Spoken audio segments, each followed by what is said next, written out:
And I take pictures of cars. Laura, my girlfriend, got this image of me taking a picture of a car. You may be wondering why I'm leaning over like that, or how I can get a good picture of a car when I'm in that position. And I'm a minute early, now Eric's mad. But I'm not taking a picture of the car itself. I'm taking a picture of the Chrome emblem. This is the front side of that Mini Cooper, but there are emblems all around the cars. And this is kind of not only the label for the car, not only does it give it its name, but it also is a main source of its personality, especially in the mid-century era, which is the time period that I want to focus on. But first, we're going to have quiz time. It feels kind of strange giving a talk about cars in Berlin. It doesn't seem like much of a car city. You don't need one here. That's right, this is FF DIN round. Eric's going to make sure that we plug the typeface. That wasn't the quiz, though. But I think you're going to be good at this one.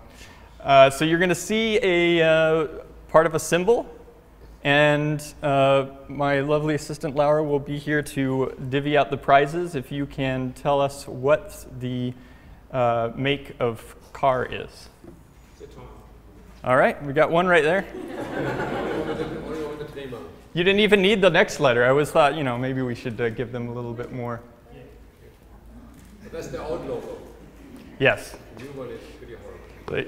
As you'll see, newer logos tend to be more horrible. Florin, you got one of the easy ones. You should have waited for the tough stuff. Over there. There it is. Tim. Very good.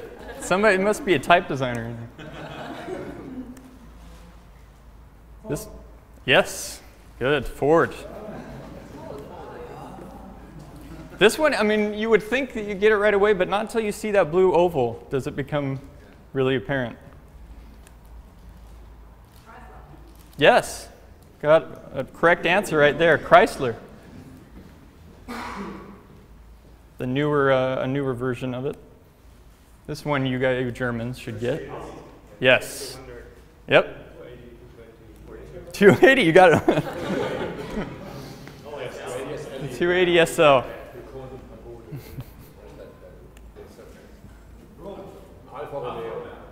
What did you say over here? Nope. Yes, Alfa Romeo. Eric? Don't get too excited about the inside of these. The outside of the prize is a lot better than the inside. This is very difficult because of we don't have enough brightness on the screen. I'm going to give you a little more. Chevrolet. Yes, but you've already got one. Somebody else say Chevrolet? No one gets a prize on that one. This is a tougher one, but it's local.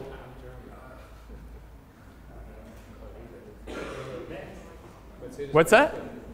Yes, it's the very old Mercedes-Benz logo, 1928. Look how beautiful. Look at that. Couldn't put that on a current Mercedes, though. This is also local. What's that? Say it again. Yes, you're right. But you already got one. Oh, okay. Yeah, East German manufacturer. Beautiful emblem. You'd only get this maybe from the letter, just the part of the name you might know. But you may not, you probably don't know this emblem. Nope. This is an old Subaru. 1972 Sambar. It's a tiny little bus. I'll show you a picture of it later. This is one of my favorites in the US. On big trucks, you'll see them everywhere. But what's that? No, Close. You're close. what's it called? Peterbilt. Peterbilt. So, It's Mercedes-Benz, right? In Amsterdam. oh, is it? Mercedes. So back to that Subaru. This is walking home from work every day. This is a pair of cars that I would see. Massive GMC truck and a little Subaru Sambar. And the first thing you notice is how tiny the car is, but also the emblem. And I started taking pictures of Chrome emblems many years ago and put them up on Flickr and started building a collection. And Flickr is a great place for that because you get feedback from people who know more about the topic. It's different from Instagram in that you end up finding people who have your kind of peculiar tastes or peculiar interests, and you end up kind of building a social network that way instead of through the social network that you might already have.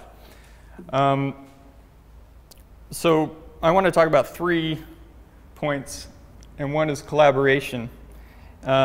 Once I started taking all these photographs, I thought, well, there must be more people taking pictures of emblems.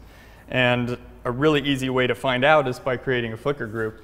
And very quickly, stuff started coming in. And you could invite people by, you'd see a picture on Flickr, you can invite them to the group. But people will find the group on their own. So we called it Chromeography. Chromeography is just a name I made up, combining typography and Chrome together. But what this stuff is called within the car industry is bright work, which I think is a great word. All of that kind of bright Chrome decorative elements that were put on cars, especially in the 50s and 60s. And so the Flickr group grew. There's over 3,000 images there now. But I wanted to take it a step further. This is not a great view for these beautiful images. Photographs of Chrome emblems are great because you have a nice, clean background of color, and it highlights this beautiful piece of art. And so I wanted to make these images larger. Coincidentally, Flickr just changed their group pages a day ago, and now this is a much different page. It actually is large photos, very close together, in what tech people would call a masonry effect, using a JavaScript tool called Masonry, although I don't know that that's what they use.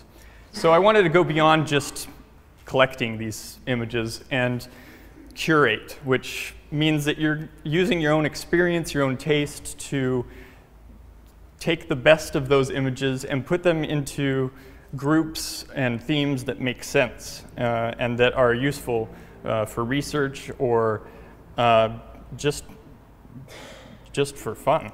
And that's where Chromeography came into play. So I built it on Tumblr, which is very, very simple. This is a theme that it was $1 or $2 that I bought for Tumblr and modified.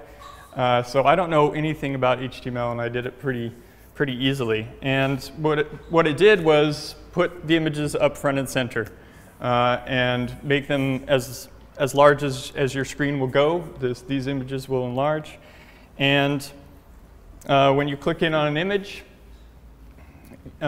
always a credit to the original photographer, which is something a lot of people are forgetting when they're making these curation sites. and then these tags. And the tags are really what give the site its purpose. Because once we click on one of these tags, like the Saab one there, then we go and see the rest of the Saabs in the collection. By the way, I think that this airplane logo is one of the best emblems. It's talking about Saab's roots as an airplane manufacturer, and sadly, they are no longer with us. So I wanted to give you a very quick demo of what it is like. Here's the site. This menu will bring out all of the tags that I found are most interesting or have enough images for. So just, although I wish we had better display here, you can see once you've selected a color, you get a really nice, yeah, so there's all the red images. And on a computer screen, this looks really cool. But on the display, it's harder. But any collection of a single image or a single color is often really attractive. Even beige can be beautiful. And speaking of beige, do not forget about, I encourage you all to go and check out the Beige blog. Beige blog has everything about beige, a celebration of beige cars, beige electronics, beige food, computers, architecture, and beige fonts. So do not miss that. So how did these emblems come to look the way they look? Let's just give a kind of overview of the design landscape at the time. This is the kind of advertising that you would see in the 30s, 40s, 50s. Hand-lettered scripts all over advertising at the time. This is too high, or you would see the script, but it's up at the top. Logos are made with scripts, signage. And so that was brought to the automobiles, to their logos. But beyond the stylistic concerns, you also have a functional device here. And that is that the Chrome emblems, being one piece, often had to make design decisions that would help keep all of those letters together. So here, I was talking to Florian earlier. He said that this maybe doesn't read as an F here in Germany, but this was a common script F in the US at the time. So this is Sport Fury, and they've made a beautiful connection there to keep it all one piece.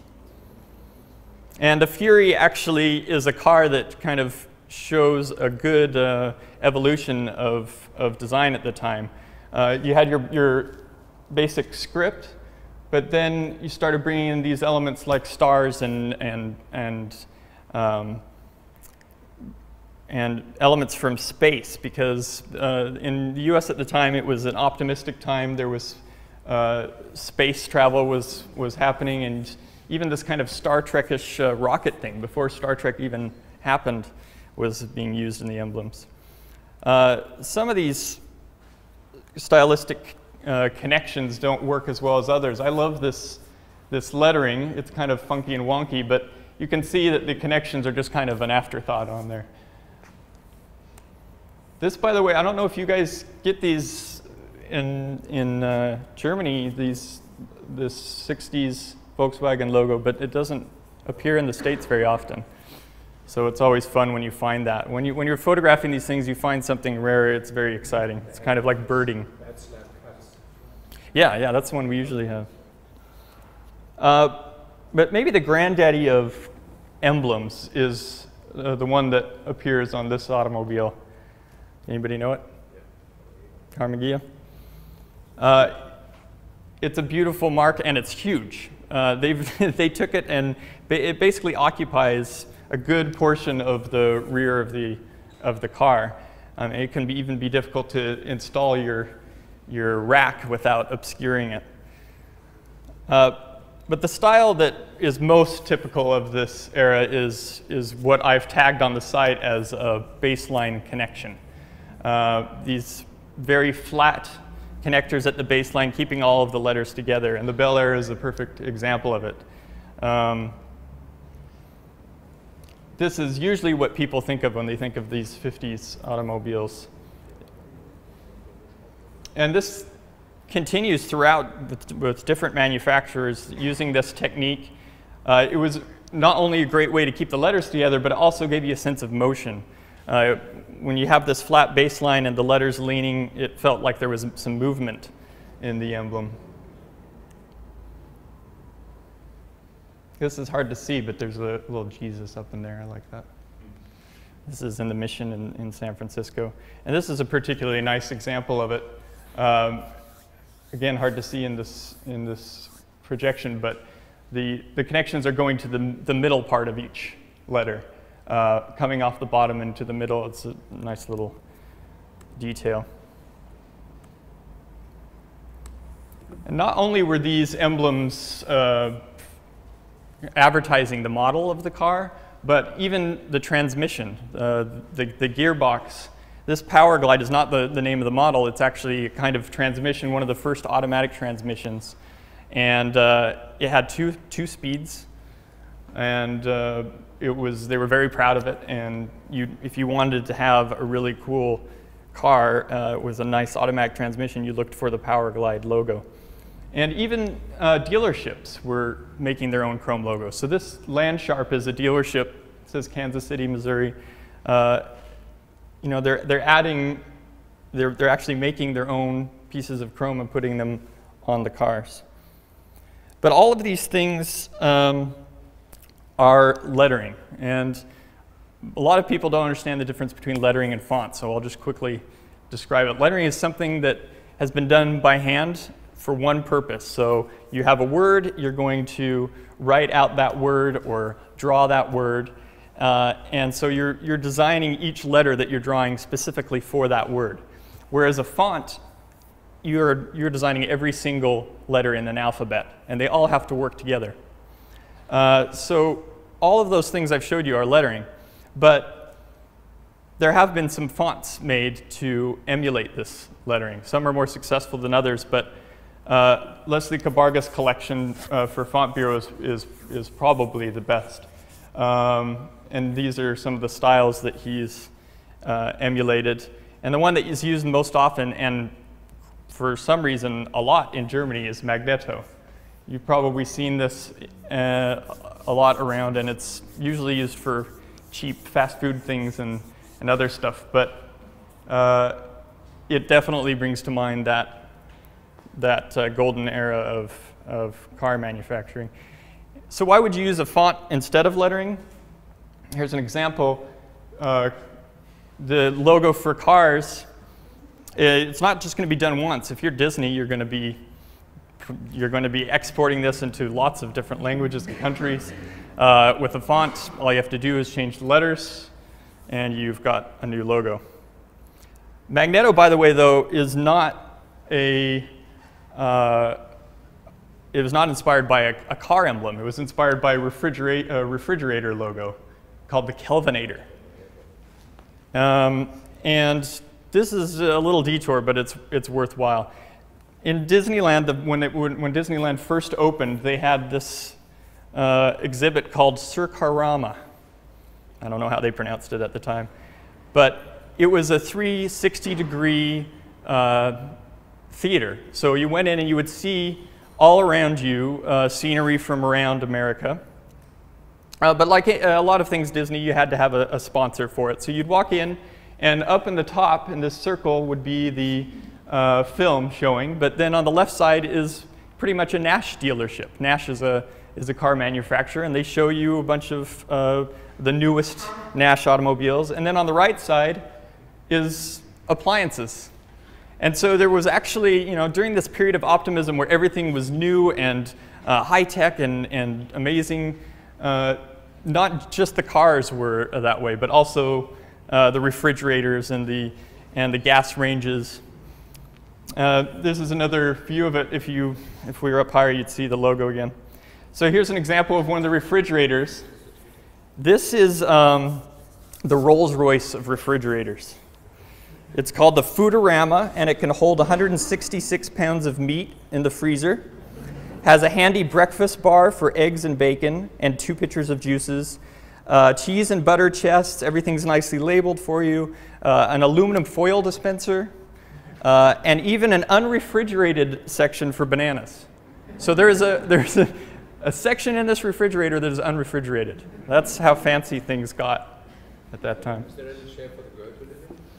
Yes, you could probably fit in the little cabinet there.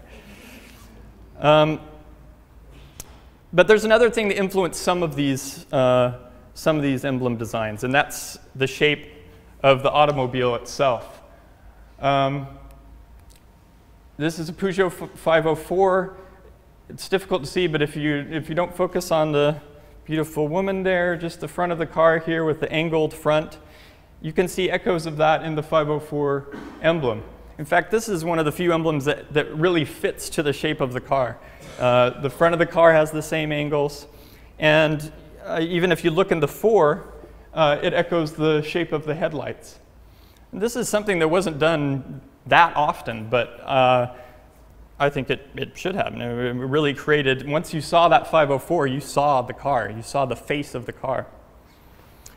So things have changed a lot since then.